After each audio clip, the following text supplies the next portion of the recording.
Well, that's something for you about the chat.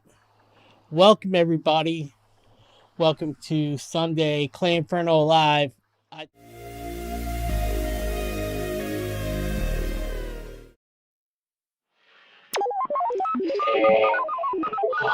Well, that's something for you about the chat. Welcome, everybody. Welcome to Sunday Clayinferno Live. I think this is great.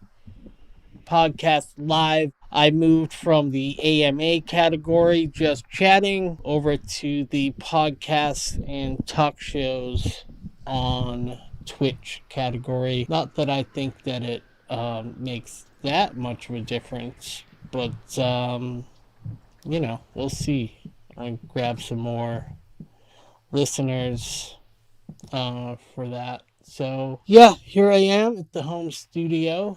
The background behind me is fake. You can probably see a little bit of green halo here. I'm not a perfectionist as far as green screens are concerned, but I am someone that's very interested in all these little technological things with OBS. I think that what is important for people to do when they're learning stuff is to do like a Skillshare. Like, so I do know there's a company, friends of mine that do a lot of these streams. Maybe I can take a class with them. I think getting in person tutelage on something especially this complicated. I have 3 cameras. One of them is my phone. I've got a green screen behind me. I've got all these graphics down below. That's where you can follow me. Besides on Twitch, it's Clay Inferno everywhere. I hardly have any accounts that I haven't claimed. That's TikTok too, although I'm not very active on there. But please follow me because why I'm doing this is to become a creator that people want to see my shows, and I'm even getting into some gaming on here on Twitch, which is kind of the base use of Twitch. So I will be doing that. I'm getting a game controller and also a video capture card. All things that 6 months ago were to say, like, Clay, you're going to be streaming on Twitch. And Tom, thank you so much for coming into all of my streams. It's I feel like it's obnoxious for you to do that. I appreciate the support so much. But I know you know that I'm just trying to do my thing here, and that my one viewer is appreciated. And I mostly do this for the clips. So if Tom or yourself or anybody else who's watching doesn't want to watch live, that's okay. I'm used to more of a podcast cadence, and so introducing all this stuff live and with video is very cool, but I kind of want to have the end result be the video that I put on YouTube. But and this also has something to do with a little bit of a kind of a I don't know what you call it, like a disability that I have. I'm not like disabled. I'm a fully functioning, healthy person, but I don't have teeth, and I'm really self-conscious about this flipper thing that I have in here as a temporary solution, and it makes my voice not sound very good. And I realized that, and when I upload this later, it comes out like a very edited form, and I clean out as much audio noise and plosives and things like that maybe don't even bother other people, but they really bother me. And I'm really self-conscious about how I look with these teeth in, and how I sound and how I present myself to the world. But that's because I went to school to do spoken word, so it's like very much like on top of my mind that like my process, and talking about the process even on here, and telling everybody that I'm learning so that they know. But also that I kind of realized this really huge barrier for people that want to watch me, besides just people that are my friends that would want to watch something to support me, and like don't care about stuff like like superficial things like that. It's like a little bit off-putting to me to listen to an audio podcast with bad audio. So I appreciate that people are still tuning into this, whether they're watching it on IGTV, YouTube, YouTube Live, Twitch Live, or like my clips. And the clips are, I try to keep them pretty, what you call it? Like, I'm trying to keep them pretty much unaltered, but it does offer me the opportunity to add some like video or some titles over it, so that it just kind of helps the story along a little bit better. And those are always way shorter than the actual show, because I'm able to cut out a lot of the noise and me rambling, or me figuring out, like, I'm gonna cut out the audio problem that I had that Tom helped me figure out. So let's go back to that. This camera right here that I'm pointing to, this one, with the G.I. Joe background, that one is actually my phone. And because the iPhone has such a good camera on it, it's really great. And when I did that one of those special delivery things I did for Masters of Scale, I similarly used something in the Safari browser on the iPhone. You can do this with other Android phones. I'm not really that picky about these things, but I have an iPhone, it has a nice camera, and you just open it up in a browser, and it's using the audio and the video from my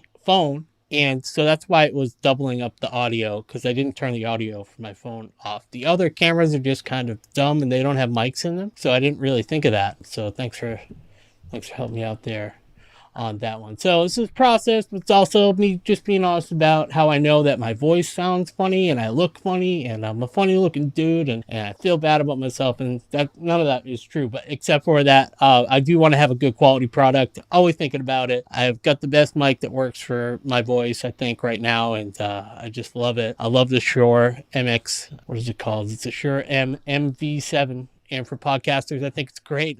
I have only I've only used the USB on here, but obviously people that know about sound, you could probably have a better signal with an XLR sort of input, which is an option on this mic. And you see, like, this is very similar to a lot of podcasters and tubers and Twitch streamers. They use a mic that's like this. It's black, but it's a really great mic, and I haven't used the XLR on it yet. I will get there, but there's a lot of different little details you can learn, and if I can add one element in every time and try to fix things like my chat not displaying for the next time, I think that I'm good. I think that I am ahead of the game. It didn't take me that long to figure out a lot of this really complicated thing. I have a new stinger to go through there, and I'm sorry for bragging about how great / poorly I'm doing on these streams, but it's a cool way for me to do the podcast, as I said last week, and I like doing it. And we used to record at noon on Sundays for League Podcast, but we changed that during the quarantine and started doing movies and doing different things a little bit different. But so here we are today, and what we're doing is we're going to talk about what is in my links, and you'll be able to find these at ithinkthisisgreat.com when the show is up, and at clayinferno.substack.com when the show is up. There's a couple things I wanted to talk about, and we are going to start at the bottom and go up. As a follow-up to my Kevin Smith interview, got a new Masters of the Universe trailer. I'm glad I downloaded it. Like, YouTube is taking forever, dude. Like, what the hell? I haven't figured out how to play the audio from YouTube, so I just downloaded this, and we will give this a watch right now.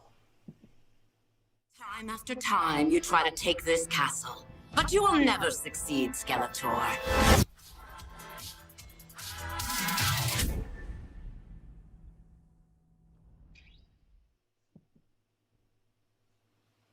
July 23rd, ladies and gentlemen. Wow, that was really cool. He-Man's back in Eternia. Kevin Smith is writing the show, as he gave me in that interview for League Podcast to do 617 at the movies pop-up. He talked about this, how we were going to get a chance to see this in June, and here it is, and it looks awesome. I wasn't a huge He-Man fan. It's not like I dislike He-Man. I just was never a huge guy. I didn't have like all the toys and everything. But my cousin, man, my cousin who also had like all the G.I. Joes that I was super jealous of, he had all that shit, man. It was so good. So we always used to play with that. And we're back. It says 40 years later. I just can't believe how old I'm getting, because I was 5 years old when that came out. If you're saying 40 years later, we're getting this Master of the Universe. Dolph Lundgren was in two great things that should have been great: The Punisher and Master of the Universe movie. Could have been great. Was not good. Poor Dolph Lundgren, man. I mean, his career is all over the place. But anyways, that's in the rearview mirror. This animation studio looks pretty kick-ass, if you ask me. It's really, really cool. So that's what we'll get. And there's also an interview on YouTube. You can find it with Kevin Smith, where he explains that he's basically picking up the story from where it left off in the old cartoon. Like, how cool is that, man? Like, that's the best. If you ask me, that's the best way to do it. I appreciate that. And it was obviously really cool to talk to Kevin Smith. On to our other things we're talking about here. Boom, boom, boom. All right, let's talk about Loki episode 2. I found this to be a pretty good video from Looper. You can catch this up in the show notes. Easter eggs you missed in Loki episode 2. I think the number one thing we need to talk about here is, spoiler warning, is what happens at the end of this, where Loki one more time jumps from one dimension into the other, following the variant Loki into wherever they're going to go and cause trouble. It's really slow. Maybe because I'm streaming, it doesn't like that. Yeah, you'll see in this cool video, who's just on the screen there, Mark Grunwald, who introduced the Time Variance Authority, was a guy with a mustache. So that's why Owen Wilson has his mustache. To me, it seems like Loki's going to have to trail the variant in order to come back and still be kind of a good guy and work with Mobius. I think that Loki, in the end, is going to be a good guy, and he's going to come out triumphant. He always pulls some trickery, of course, but so there they are. They explained level 372. There's some significance there because it was the Time Variance Authority was introduced in episode 372. So it doesn't like us playing that video, whatever. But I got to the point I wanted to make, which was the reason that there is Owen Wilson has a mustache is in tribute to Mark Grunwald, who's a great comic book writer who died very young. He died at 43 in 1996 of a heart attack. And he had a huge impact on comics in the 80s. And 90s, probably before that too, a huge influence on Marvel specifically, and so it's cool they give him a little tribute as in the character himself, which is I think a unique thing that they've done to pay tribute, etc., to some of these creators that have come before. So I am digging Loki big time, and that's what we're going to get. I'm actually going to read this article about G.I. Joe with you for the first time because I didn't realize this, but it's cool that G.I. Joe fans can see Snake Eyes in theaters early. So how do you do that? In 10 cities across the country and Canada on Wednesday the 21st. If you live in LA, New York, San Fran, Washington, Seattle, Miami, San Diego, Houston, Phoenix, and Vancouver, you can go to a fan screening. I am not in one of those cities, so I'm pissed. That's not true. I'm still going to try to see if I can get a press pass to see that on the screening that they have here. Because it'll be like probably... We did go see New Mutants during the pandemic, but I think that seeing Snake Eyes will be like my first big movie back, all vaxxed up and everything. So it's also tying in with the movie's virtual panel for Comic-Con at Home, because San Diego Comic-Con is not happening this year. But in October, New York Comic-Con is happening, and I'm going. And I asked Lucy if she wanted to go, and if she doesn't, that's fine. I'm just still going. I'm going. I don't care. I'll go by myself. It's my birthday weekend, which is my traditional birthday thing to do. Remember the quarantine? Remember Joe Exotic? That's right, baby.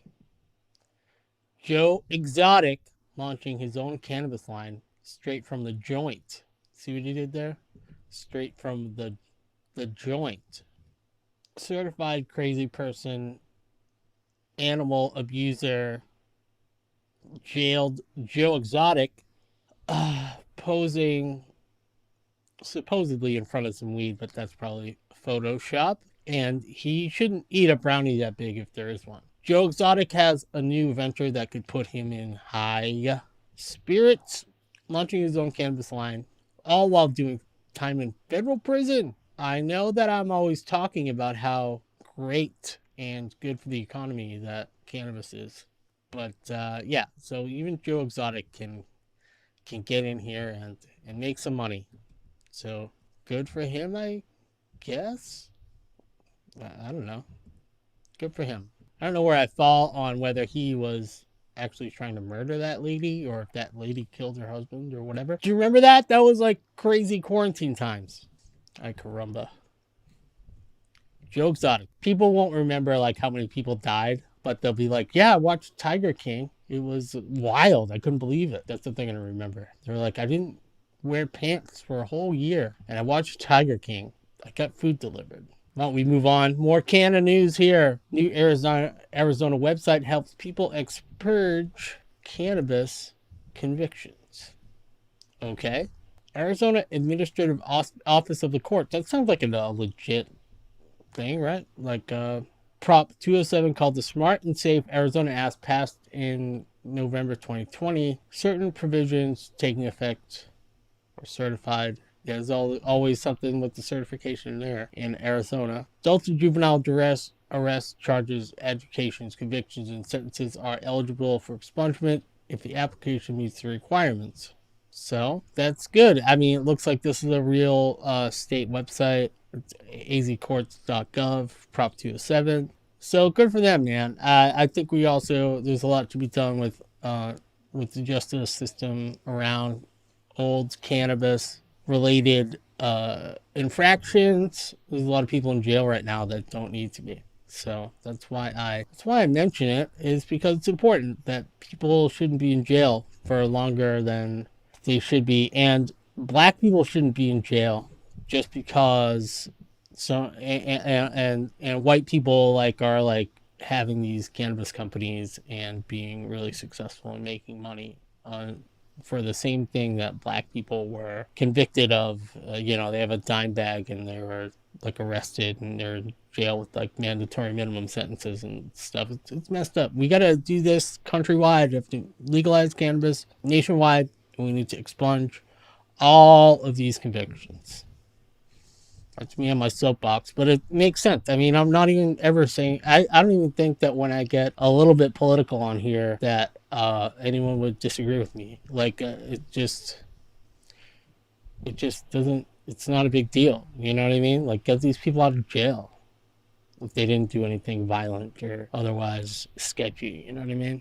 Here we are. This is local, extremely local to me. Brookline awards a last pot shop license, looks to create more. So I'm not sure the ins and outs of this. If a city or or whatever only gets a certain amount of liquor licenses and pot licenses, it's like the town may have to create more licenses down the line. They did unanimously approve licensing for Calm Ave Canna, which plans to open on the second floor of 1030 Calm Ave. It's the fourth marijuana retailer in Brookline, following Netta, Sanctuary, Mission MA, which I'd never heard of, which received select board approval last month to open down the street at 1024 Commonwealth Ave. That is going to be a busy, but you know what? It's like Dunkin' Donuts. You can have a Dunkin' Donuts across the street from another Dunkin' Donuts. And maybe another thing that's worth noting here is, like, you don't know if like one place is going to be recreational and one might be medicinal, or what, they might be both.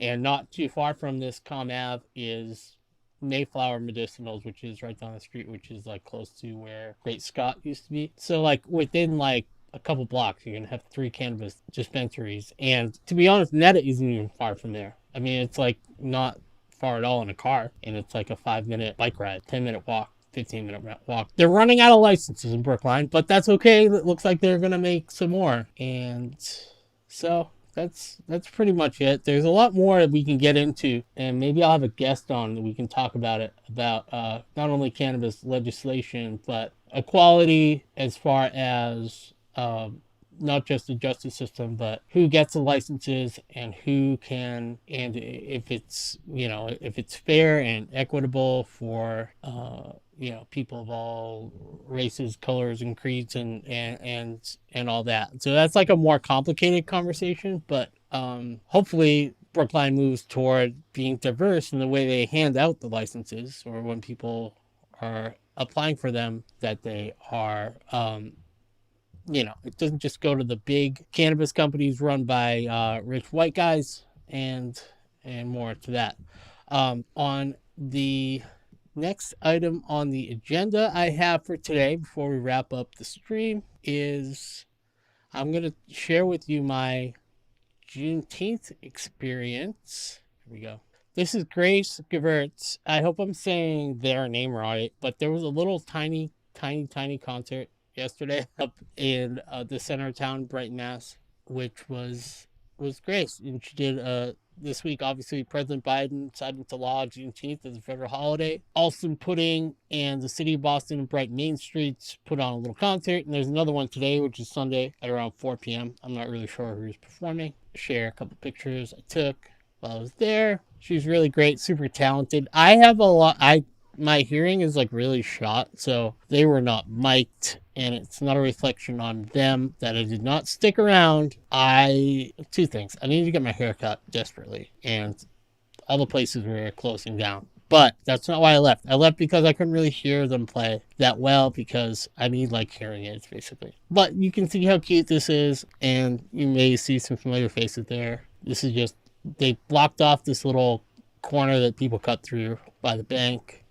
And there wasn't a ton of people there, but it was fun. And it was a good way to celebrate Juneteenth. I just grabbed a couple pictures here. It's on my Instagram, and I think there's on my New Boston playlist, which is at Boston Ketchup on Instagram. I don't know why I said it's a hip-hop playlist. It's not. It's going to be a playlist that I can use for my hip-hop shows, but it's also going to be a playlist that focuses on BIPOC artists in Boston.